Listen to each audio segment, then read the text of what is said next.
Which 401k rollover option will you choose? What's up, retirement planners? Eventually, you are going to quit working for your current employer. That may mean you go to a new job or you retire completely. But when you do, you're going to have to determine what to do with your 401k. And there are four main options with what you can do with your 401k when you quit your current employer. And not all of the options are created equal. Some are going to be better for different people in different circumstances. And you want to make the best choice for you. So let's talk about the four options. Option number one, you can take a lump sum distribution of your 401k. This means you take all the money, you cash it out, you're going to pay all the taxes on it. It's probably going to put you into a higher marginal tax bracket. You'll also lose tax deferral on your 401k funds as well. This is probably the worst of the four options. Option number two, if you're going to a new employer, your new employer may allow you to take your 401k from your old employer and roll it into your new employer's 401k plan. Now, why would you want to do this instead of just establishing an IRA that you could put your funds into? Well, as you may know, when you reach age 70 and a half, the IRS requires you to take required minimum distributions off of your qualified funds, things like your IRAs, 401k. However, there is a loophole. If you are still working beyond the age of 70 and a half, then you don't have to take required minimum distributions from the 401k that you hold at your current employer. So if you plan on working past the age of 70 and a half, then it may make sense for you to roll your 401k from your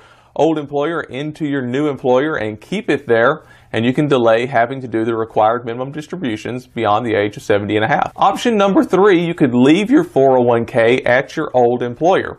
Now, why would you want to do this instead of rolling it over into an IRA? Well, one reason is that you may need to access these funds before you reach the age of 59 and a half. As you may know, the IRS puts a 10% penalty against people under most circumstances when they pull money out of their IRA or their 401k before the age of 59 and a half. However, there is an exception to this rule. If you quit work in the calendar year that you turn 55, then you're able to pull your funds out of that 401k from your current employer that you quit work from recently before you reach the age 59 and a half, and you don't have to pay the 10% penalty to the IRS. This only applies to the 401k at the employer that you worked at when you quit work in the calendar year that you were going to turn 55 or older. So if you need funds to hold you over until the age of 59 and a half and you want to access those without paying the penalty to the IRS, then you may want to keep a portion of those in the 401k at your old employer if you quit that employer in the calendar year that you turned 55 or older. Option number four, you can roll your 401k into an IRA. If the rollover is done properly, you can continue to defer taxes until you eventually draw the money out to spend on yourself for your retirement living expenses. And this is probably one of the most common options that retirees do when they are going to retire.